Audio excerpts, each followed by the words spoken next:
Hello guys, it's me again, Krong TV, at sa video ito pag-uusapan natin ang isa na namang napaka-interesanting pangyayari patungkol sa ating paboritong manga at anime series na Boruto, Naruto Next Generation.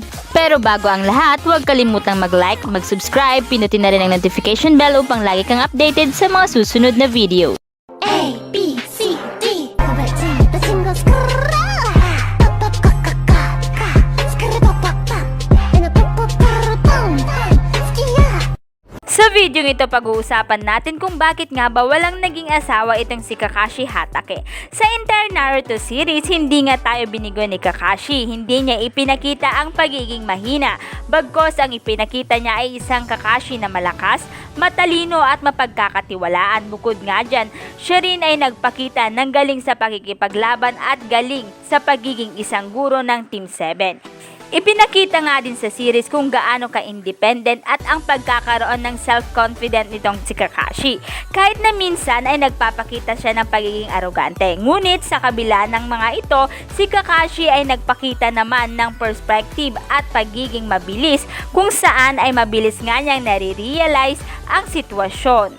Siya ay isa sa talented and one of the strongest ninja ng Konoha. Kahit na ayaw niya sa pagkakaroon ng responsibility, makikita naman sa kanya ang pagkakaroon ng leadership kung saan tignan nyo naman ang ginawa niya sa Team 7. In-emphasize nga niya ang importance ng teamwork kung saan naman ay natutunan niya ito mula noong ibinigay sa kanya ni Obito ang Sharingan na isa naman na naging trademark ni Kakashi at isa rin sa naging dahilan kung bakit nga siya kinakatakutan ng marami sa Shinobi World. So kung mapapansin nga rin, ang ibang ninja sa Naruto Universe, yung ibang kaedara ni Kakashi ay meron na ngang asawa. Pati nga yung mas bata sa kanya, yung generation ni Naruto, may mga asawa at anak na rin sila. Pero ito, pansin nyo ba si Kakashi? Hindi man lang siya nag-asawa.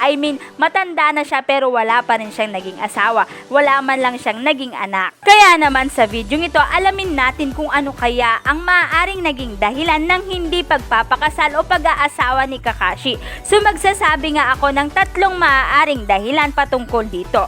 So ang unang dahilan ay dahil kay Kishimoto mismo. So bakit? Maaring tinamad or walang maisip si Kishimoto na babaeng babagay sa kanya. Kung mapapansin, ang personality ni Kakashi mukhang mataas ang standard nito sa babae. At sa ugali or sabihin na natin na sa personality na din ni Kakashi, mahirap mag-isip, gumawa o kahit humanap ng babaeng babagay sa kanya. Bukod dyan, ang sinasabi rin na isa pang dahilan ay ang pagiging side character ni Kakashi, kung saan ay wala sa role ni Kakashi ang mag-asawa, meaning ang character ni Kakashi ay nakafocus lang sa pagiging ninja, pagiging teacher at isang pagiging Hokage. Kaya naman dahil dito, wala ngang time or hindi nga siya nasingitan ng love story.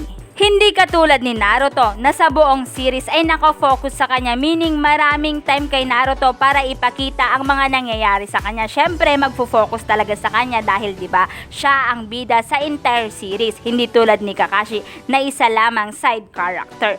So, ano sa tingin nyo guys? Reasonable ba ito or tama ba na ganito ang dahilan ng hindi pag-aasawa ni Kakashi? I-comment nyo lang guys ang inyong kasagutan sa ating comment box. Pero bago nga yan ay pakinggan muna natin ang ikalawang maaaring dahilan ng hindi pag-aasawa nitong si Kakashi. Dito sa ikalawang kasagutan, ang dahilan ng hindi pag-aasawa ni Kakashi ay dahil sa trauma na kanyang naranasan. Kung matatandaan, si Kakashi ay nawalan ng ama noong bata pa lamang siya kung saan ang kanyang ama ay nagpakamatay.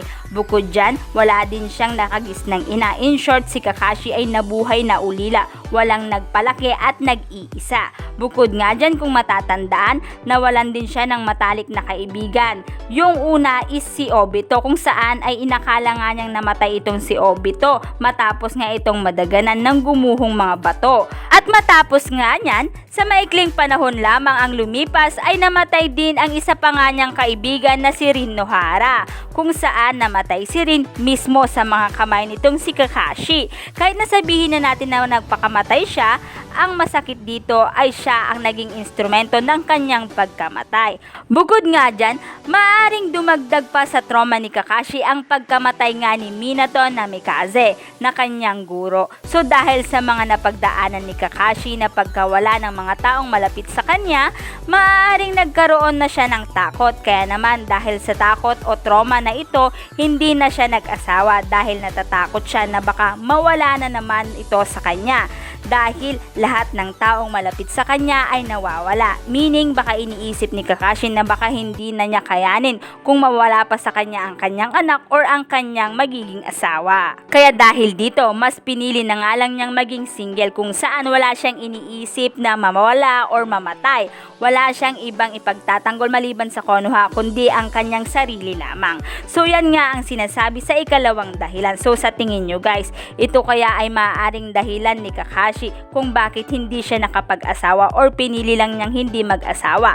So pakinggan nyo naman itong ikatlong kasagutan kung sakaling hindi nga kayo satisfied dito sa sagot ng number 2. Kaya naman pakinggan natin na ang ikatlong kasagutan kung saan ay sinasabi nga dito na ito daw ay dahil nga sa ayaw nga ni Kakashi ng responsibilities. Opo, tama kayo nang narinig guys. Maaring ito ay dahil sa ayaw ni Kakashi ng responsibilities. Kung mapapansin, sa personality ni Kakashi ayaw niya na magkaroon ng maraming responsibilities.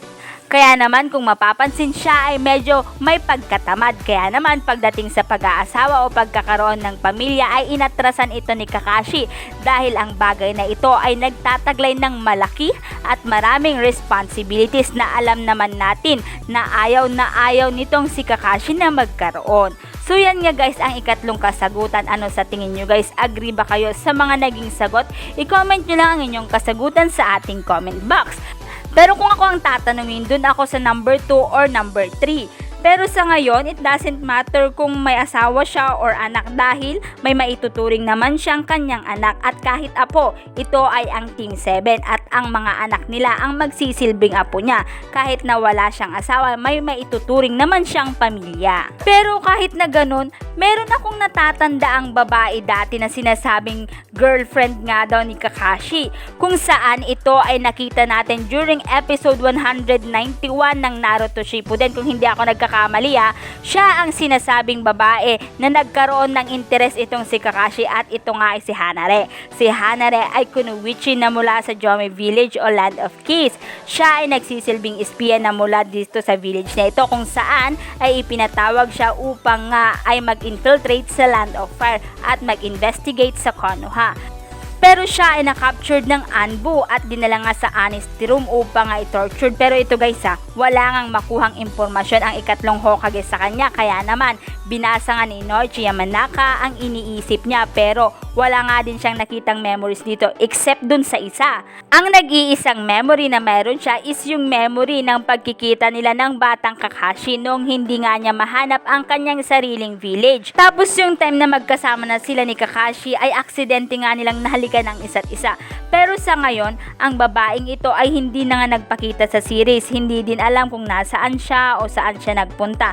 Maaring dahil sa ang appearance niya ay isang filler lamang kaya hindi na inulit ang kanyang pagpapakita. So yan nga guys ang babaeng minsan nangang nalink kay Hatake Kakashi at diyan din ang maaring mga kasagutan kung bakit nga siya hindi nag-asawa. So kung kayo ang tatanungin guys, ano sa tingin nyo? Ano kaya ang maaring naging dahilan ni Kakashi kung bakit hindi siya nag-asawa? I-comment nyo lang guys ang inyong kasagutan sa ating comment box at dito na nga nagtatapos ang video ito. Any comment and suggestion, just comment down below. Thank you!